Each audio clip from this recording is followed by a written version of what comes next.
ምክንያቱም ቤቲ የጠየቀቻት ነገር ያልታሰበ ነገር ነው ማለት ነው። ሌሎችም እንግዲህ ቤቲ እንደዚህ አይነት ነገር ታደርጋለች እንደዚህ ብላ ደግሞ አለሚን ትጠይቃታለች ብሎ በፍጹም ያሰበ ሰው የለም ነበረ ማለት ነው። ያው ቤቲ የጠየቀቻት አለሜ ያው እንዳሰፈረችው አምጥታ እዚህ ላደረገው ነገር ቅጣት እንደሚገባውና ዳግም እንዲታሰር ወንድሟን እንድታመጣው ነው ለአለሜ የጠየቀቻት ቤቲ ማለት ነው። በዚህ ወቅት እንግዲህ አለሜ ያው የምትለው ነገር ጠፍቷት ያላሰበችው ነገር ስለሆነ በድንጋጤ አፏ ተሳስሮ ነበረ። ዝምታ ነበር የመረጠችው ማለት ነው አለሜ።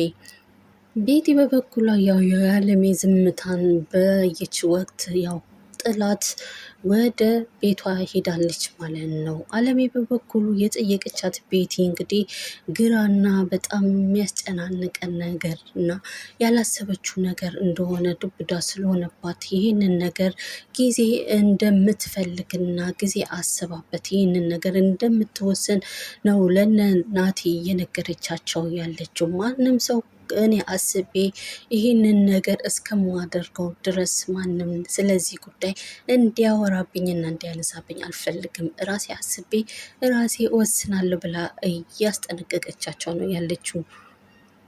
አለሜ በበኩሏ ያው ወንድሟ የሰራው ነገር ትክክል እንዳልሆነ ታውቃለች ማለት ነው። ስለዚህ ለሰራው ነገር ደግሞ ያው ዋጋውን ማግኘት ይኖርበታል ብላ ታስባለች። ግን ቢሆንም አሁን ላይ ባለችበት ሁኔታ ይሄንን ነገር ለማድረግና ይሄንን ነገር ለመወሰን በጣም ግራ የሚገባበት ጊዜ ነው የሆነችው ማለት ነው። ቤቲ በበኩሉ እንግዲህ ይህንን ነገር ያለቻትን ነገር እንግዲህ አለሜ በፍጹም እንደማታረገው ይህንን ነገር እንደማታረገው እርግጠኛ ስለሆነች እንግዲህ ይህንን አማራጭ ለአለሜ ሰጥታታለች ማለት ነው። ሌላው የምናየው ገዛኸኝ ነው ማለት ነው። ገዛኸኝ እንግዲህ በአሁኑ ሰዓት ላይ ሁሉንም ሲቆጣጠር የነበረው ሰውዬ እንግዲህ አሁን ላይ የገባበት ሁኔታ የከፋ መንገድ ላይ ነው ማለት ነው። እንግዲህ አሁን ላይ ያለበት ሁኔታ በጣም ለእሱ አደጋ የሆነበት ሰዓት እንደሆነ ውስጡንም ያውቃል እርግጠኛም ነው ማለት ነው። ለዛም ነው አለሜን እንግዲህ ሊደራደራት ራሱ እያለ ነው እየሞከረ ነው ያለው። ምክንያቱም አለሜ ያው ያላትን ብዙ ነገሮችን ስለምታውቅ እንግዲህ አለሜ ያው የምታደርገው ነገር አስቀድሞ ስለገባው ይህንን ነገር ከአለሜ ጋር በድርድር መጨረስ ይኖርብኛል ብሎ ከአለሜ ጋር ሲደራደር ነበረ ማለት ነው።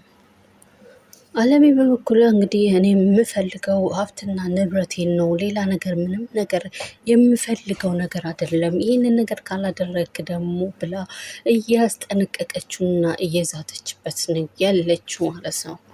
እንግዲህ ገዛኸኝ ያለው አማራጭ የቤት የአለሜን ንብረትና ገንዘቧን ግዴታ መመለስ ይኖርበታል ማለት ነው። በዚህ ወቅት እንግዲህ ቤቲ በበኩሉ የገዛኸኝን ሀሳብ እንግዲህ በፍጹም የማትስማማው ነገር ነው ማለት ነው። ምክንያቱም ንብረቱ እጇ ስር እስከሆነ ድረስ ደግሞ ይህንን ሁሉ ያው ገዛኸኝንም ያገባችው ለንብረት እንደሆነ ስለሆነ እንግዲህ ንብረቷን ደግሞ ከእጇ አውጥታ ለአለሜ ለመስጠት በፍጹም የማትስማማ ሰው ነው የምትሆነው። ምክንያቱም ደግሞ አለሜ ያው የወሰደችውን ወንድሟን አምጥታ እንድታስረክበኝ ካደረግሽ ነው ምሰጥሽ ብላ አማራጭም ስለሰጠቻት ያው ሁለቱም ውስብስብ ነው የሚሆንባቸው ማለት ነው። ምክንያቱም አለሜ ያው ወንድሟን ግዴታ አሳልፋ መስጠት ይኖርባታል። እንግዲህ አሳልፋ ከሰጠች ደግሞ ቤቲ ደግሞ ገንዘቧን ወይ ትሰጣታለች ወይ ደግሞ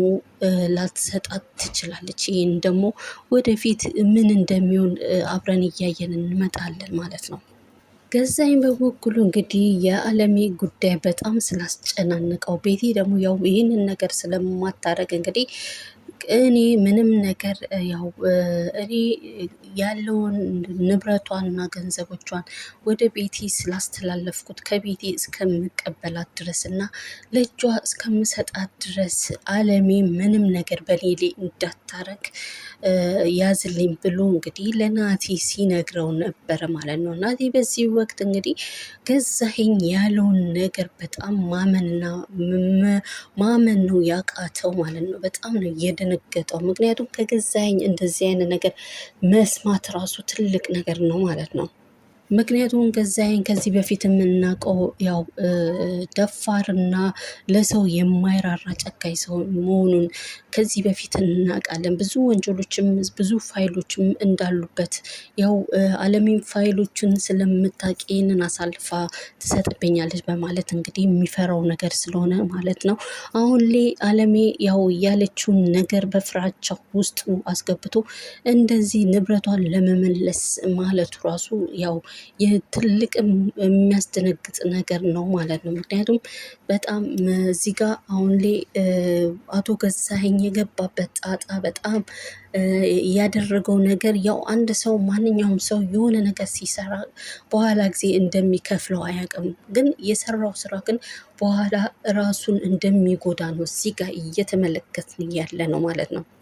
በሌላ በኩል እንግዲህ ናቲ ያው የገዛ አባቱ እንግዲህ አሳልፎ ንብረቱን ለሌላ ባዳ ይሰጣል ብሎ በፍጹም አላሰበም ነበረ ማለት ነው። እንግዲህ ያው ንብረቱ ቤቴ ጋር እስከሆነ ድረስ ይሄንን ነገር እስከማደርግ ወደ ራሴ እስከማስመላልስ ድረስ እናትን ያዝልኝ በሚለው ሰዓት እንግዲህ ያው እሱ እንደዚህ አይነት ነገር አሳልፎ እነሱን እናትና ልጁን አሳልፎ ለሌላ እና ለምንም ለባዶ እንደሚሰጣቸው ምንም በፍጹም አላሰብም ነበረ። እንግዲህ ያው የገዛኸኝ አባባል እንግዲህ በጣም አስደንግጦታል ማለት ነው።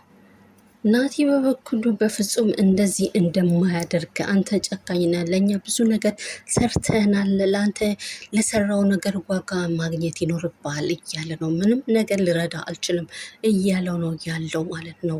ገዛኸኝ በበኩሉ አሁን ላይ ያለበት ሁኔታ በጣም የከፋና በዛ በኩል ደግሞ ብቻውን ነው ያለው ማለት ነው። እንግዲህ አሁን ላይ በፊት ያው በሰው ታጅቦ የሚሰራው ደግሞ እኔ ኃይለኛ ነኝ እኔ ጎበዝ ነኝ ብሎ ሁሉንም ሲቆጣጠራቸው ነው ሁሉንም እንደፈለጋቸው ሲያደርጋቸው የነበረ ሰው እንግዲህ አሁን ላይ በነ አለሜ እጅ መውደቁ በጣም የሚገርም ነገር ነው ማለት ነው። እንግዲህ ሆኖም ግን ያው ገዛኸኝ አሁንም በፍጹም ሊሸነፍ አልቻለም ማለት ነው። እንግዲህ ወኑን አሰባስቦ እንግዲህ ዘረፍ እያለ ነው ያለው ማለት ነው። ምክንያቱም አልሸነፍ ባይ ነው እየሆነ ያለው ማለት ነው።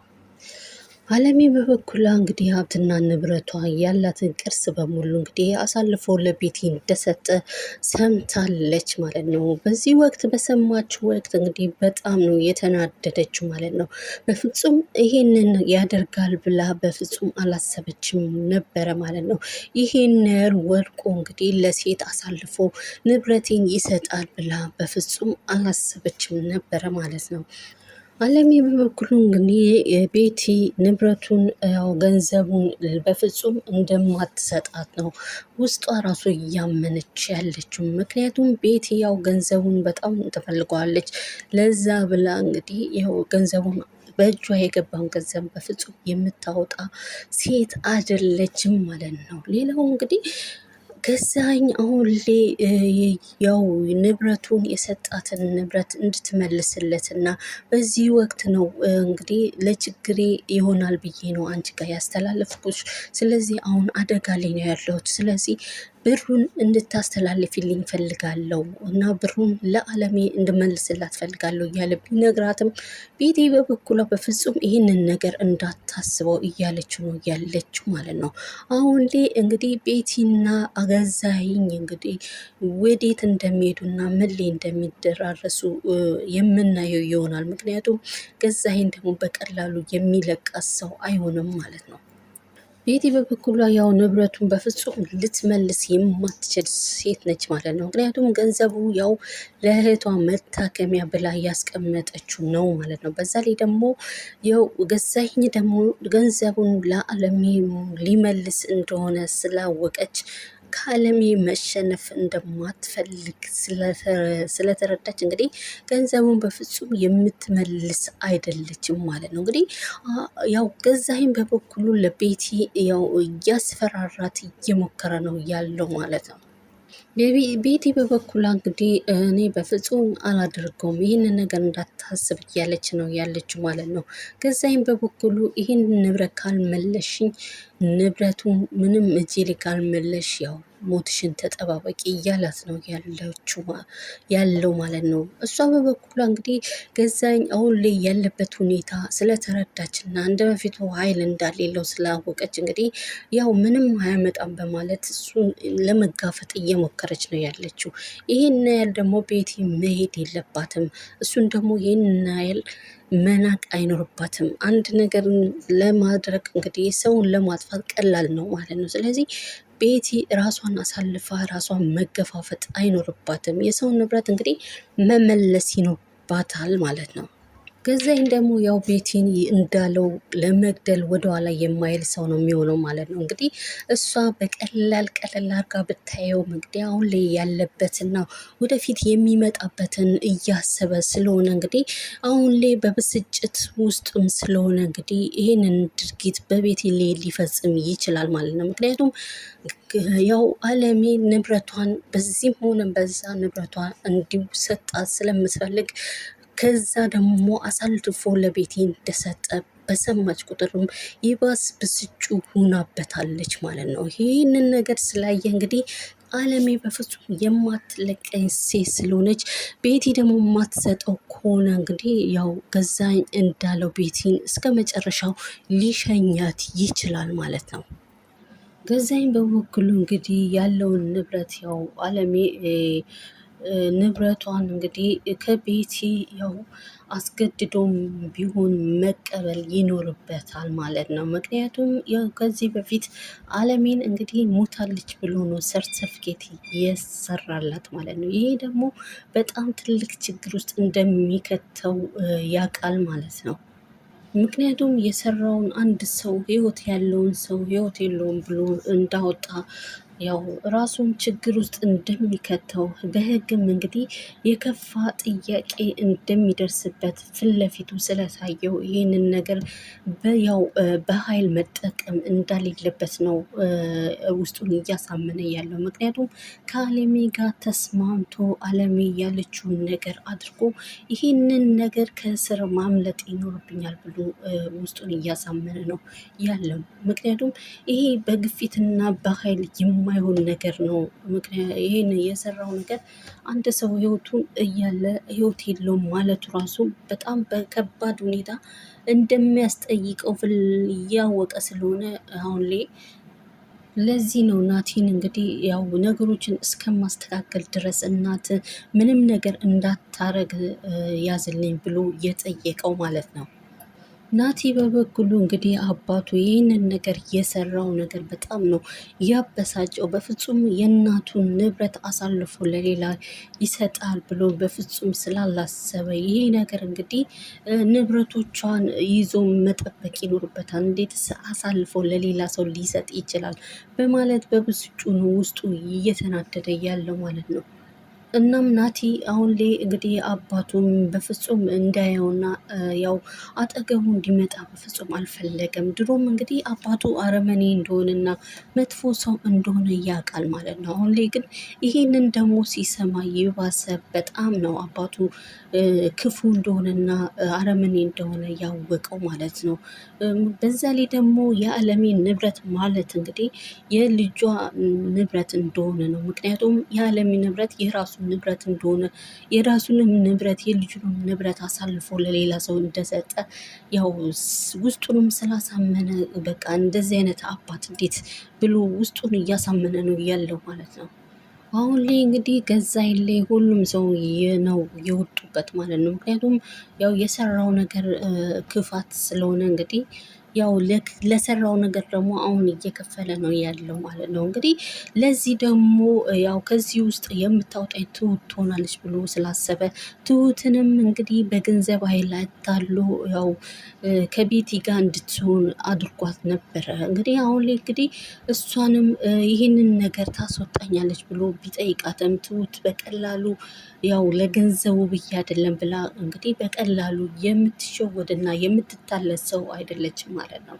እንግዲህ አሁን ላይ ገዛኸኝ የመጣበትን ነገር እንግዲህ በጣም ስለፈራ ቤቲም ለዚህ ነው ይሄ ነገር እንግዲህ በፍጹም ልፈራው አልችልም። ገዛኸኝን በፍጹም ልፈራው አልችልም። በአሁን ሳሌ አሁን ላይ ገዛኸኝ እንግዲህ የወደቀ ቆርቆሮ ነው። ስለዚህም በእኔ ላይ ምንም ነገር አያደርግም ብላ እያሰበች ነው ያለችው ማለት ነው ቤቲ። እንግዲህ ገዛኸኝ ማድረግ ያለበት እንግዲህ ያው አሁን ላይ የቤቲን ደካማ ጎን ፈልጎ እንግዲህ ያንን ነገር ካጣራ በኋላ በእህቷ ያው ደካማ ጎኗ እህቷ ስለሆነች ይህንን ገንዘብ ለምንስ እንደዚህ ያደረገች ለምንስ እንዲህ ታደርጋለች በማለት ቤቲን ከጀርባ ካጠራት እንግዲህ በደካማ ጎኗ ንብረቱን ሊወስድ ይችላል ማለት ነው። ቤቲ በበኩሏ እንግዲህ ንብረቱን ያው በቀላሉ ንብረቱን ለገዛኝ የምትሰጥ ሰው አትሆንም ማለት ነው። ምክንያቱም መጀመሪያም ይህንን ብር አልማና ፈልጋ እንደዚህ አይነት ነገር እያደረገችበት ያው ለእህትዋ ሕክምና ብላ ስለሆነ እንግዲህ ይህንን ነገር በቀላሉ አሳልፋ እህቷ ሳትታከም አሳልፋ ለአልማዝ በፍጹም ለአለሜ በፍጹም የማትሰጥ ሴት ስለሆነች እንግዲህ ያው ገዛኸኝ በደካማ ጎኗ አድርጎ መግባት ይኖርበታል ማለት ነው።